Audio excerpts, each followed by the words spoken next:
Please join your hands to welcome to you here.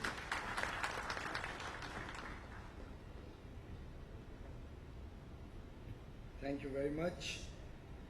Your Excellency, Mr. Rajapakse, Honorable Minister for Justice, Sri Lanka, Honorable Chief Minister, Shri Devendra Fadnavis ji, a person who is today known across the world for having brought in the first legislation for prevention of social boycott in the state of Maharashtra for the first time ever in the world. My heartiest compliments to you, Devendra ji. You have done all of us, citizens of Maharashtra, citizens of India, proud with your very, very timely and innovative initiative, which I am sure will give a big message to the entire country and the entire world about the commitment of India and you personally and your government and the government of India led by Prime Minister Modi towards equality, equity, social justice. And it's very appropriate that we are celebrating this year of social justice and equity on this auspicious occasion of the 125th birth anniversary of Bharat Ratna Dr. Bhimrao Babasaheb Ambedkar. In Mumbai, in the city where Babasaheb was very, very closely involved, the city which has great memories of Babasaheb's work, and in some sense, this program organized at the University of Mumbai today is extremely symbolic and gives a big message to the country.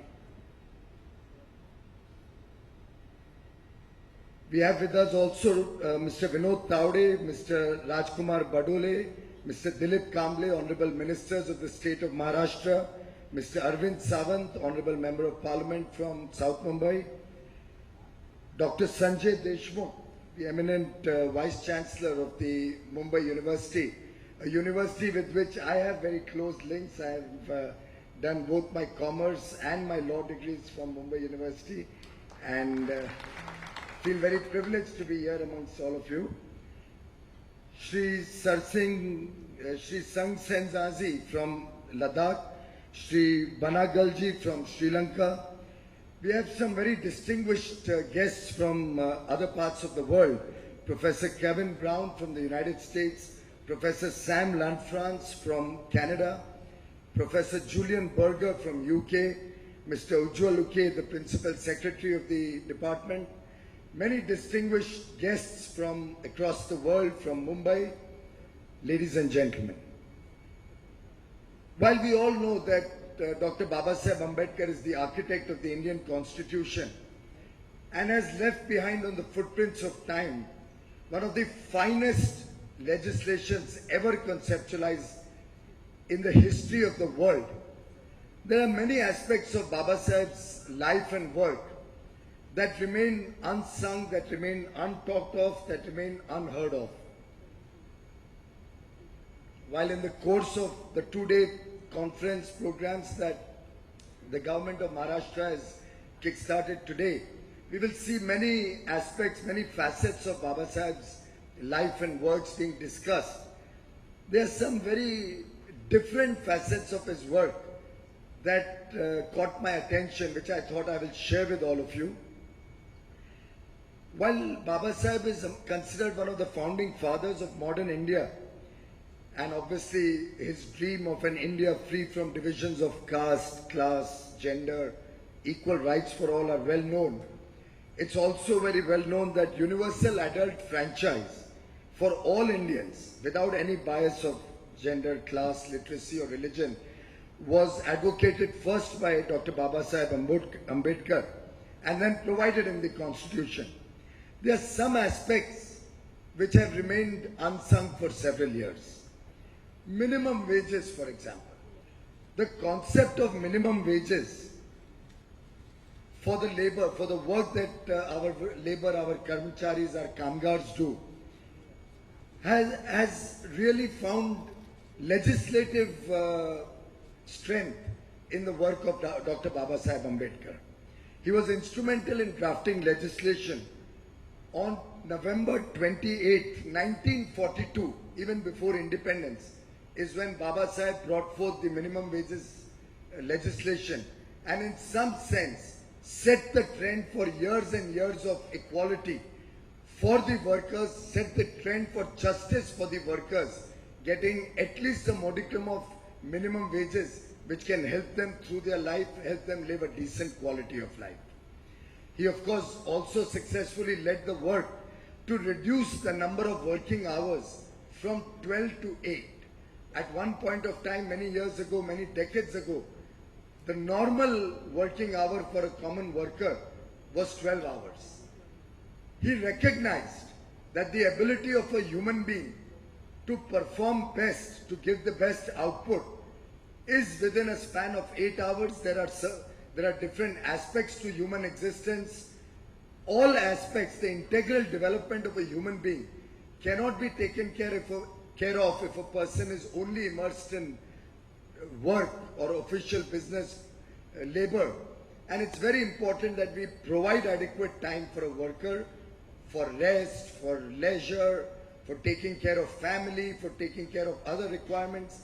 And the fact that he brought down the working hours from 12 to 8, I think is something we should all be grateful to him for, something which the working class in India and all of us should always remember him for.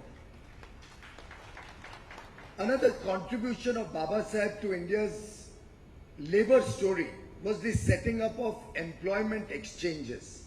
The first time employment exchanges were set up in India was under the leadership of Baba Sahib Ambedkar.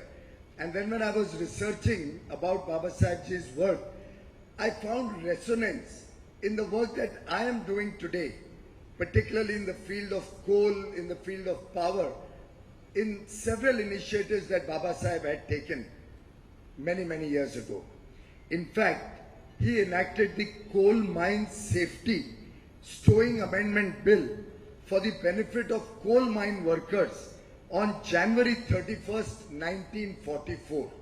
Nearly 72 years ago, he enacted an act to provide for the safety of the coal mine workers, something which, if I may venture to suggest, is still a subject that India is grappling with today, 70 odd years after the act first came into existence. Of course, it's a matter of coincidence that the act was enacted on January 31st, which is also my late father's birthday.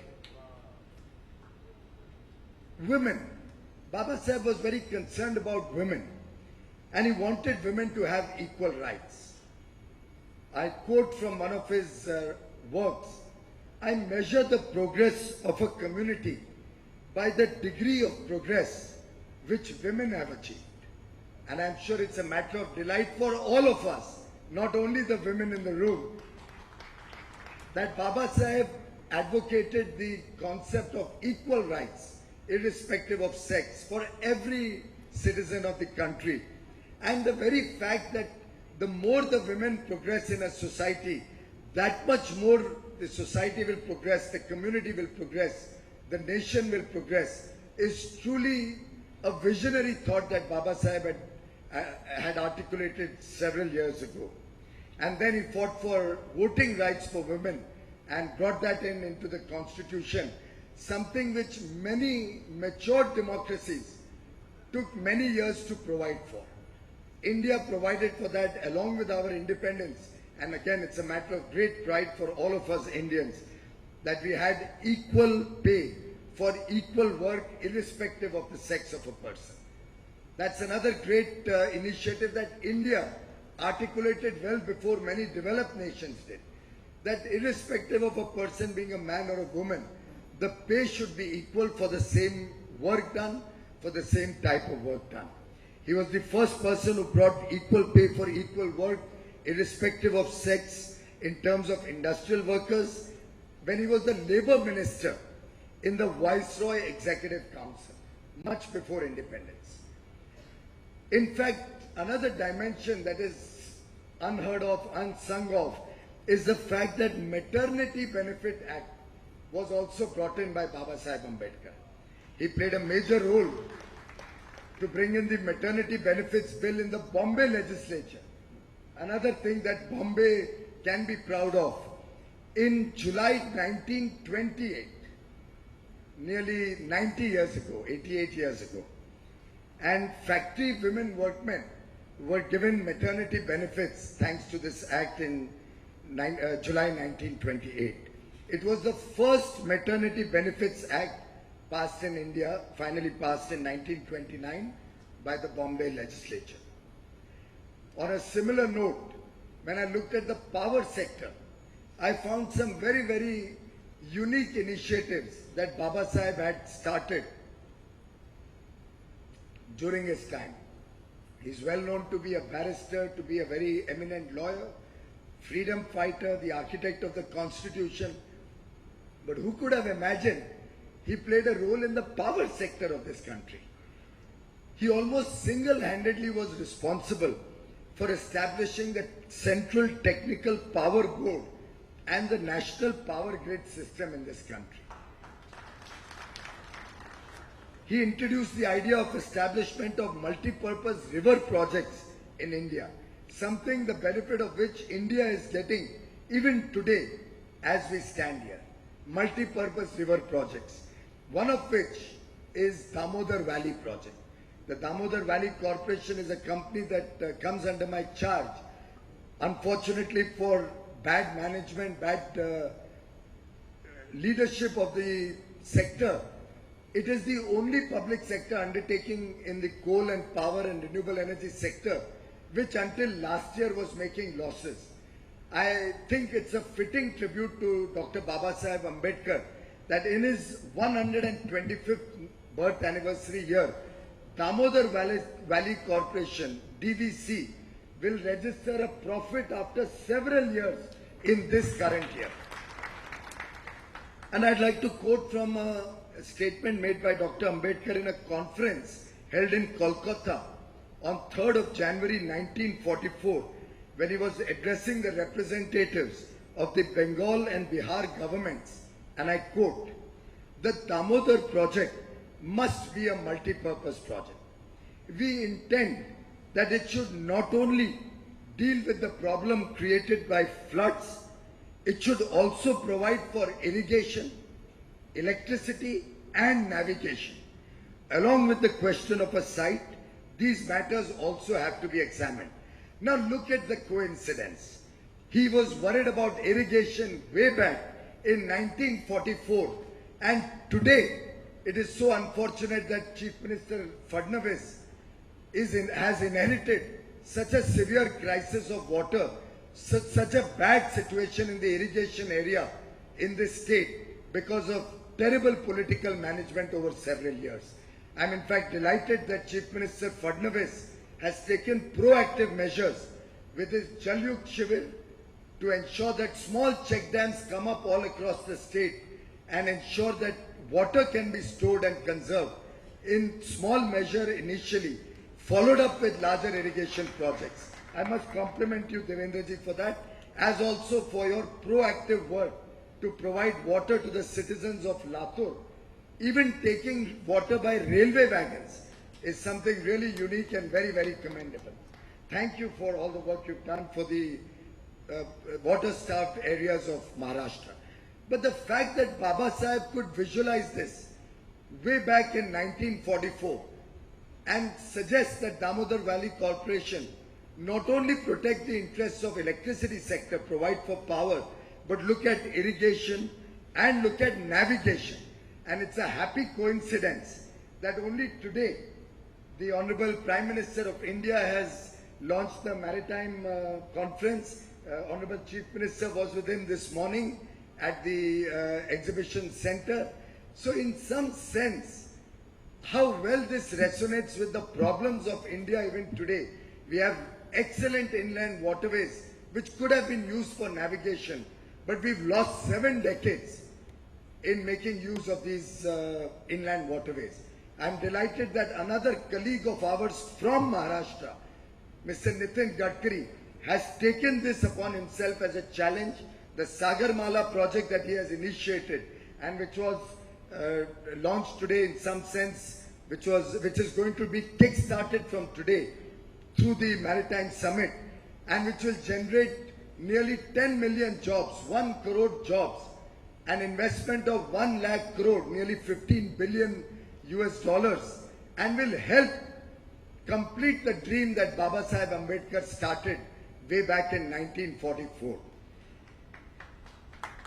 In fact, on another similar note, he also helped with the establishment of the Son River Valley projects, the Hirakuddam, which is the longest dam in India, and the Bhakra Nangal Dam in Himachal Pradesh, India's biggest multi-purpose river valley project with the highest gravity dam in India.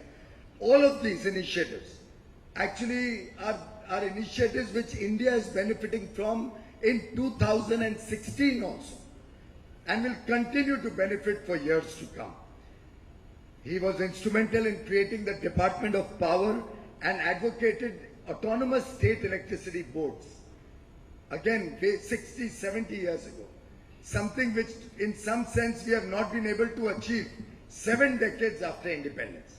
In some small measure, we have brought in the Ujjwal Discom Assurance Yojana, UDAY, in which we are trying to divorce the state government's influence on the power sector, on the state distribution companies, so that they can work efficiently, they can work in a more modern technology-enabled manner, and they can become instruments to achieve 24/7 affordable quality energy access for every citizen of this country.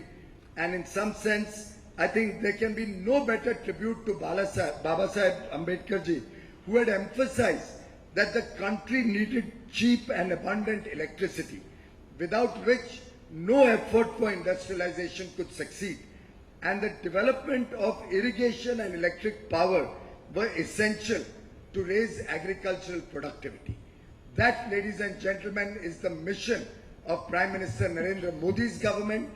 I'm very, very confident that Maharashtra will play a leadership role in fulfilling this mission of Baba Saheb Ambedkar, which Prime Minister Modi is taking forward on a mission mode. And I'm sure with the support, blessings and cooperation of all of Team India, the 125 crore citizens of India, who will all work together as one, we will ensure every citizen of this country gets equal access to a basic amenity like power in the years to come. It's a matter of great pride for me to be amongst all of you on this auspicious day. I'm delighted that Maharashtra government is celebrating Baba Saheb Ambedkar ji's 125th birth anniversary in a very, very traditional yet grand fashion. And I wish these celebrations all success. I pray and wish God gives me more power. All of you give us more energy to be able to fulfill the dreams and the visions of Bharat Ratna Dr. Baba Saheb Bhimrao Ambedkar. Thank you very much.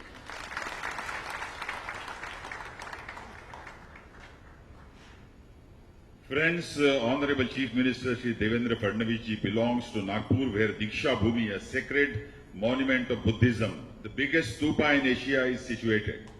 It's a place where the architect of our Indian Constitution, Dr.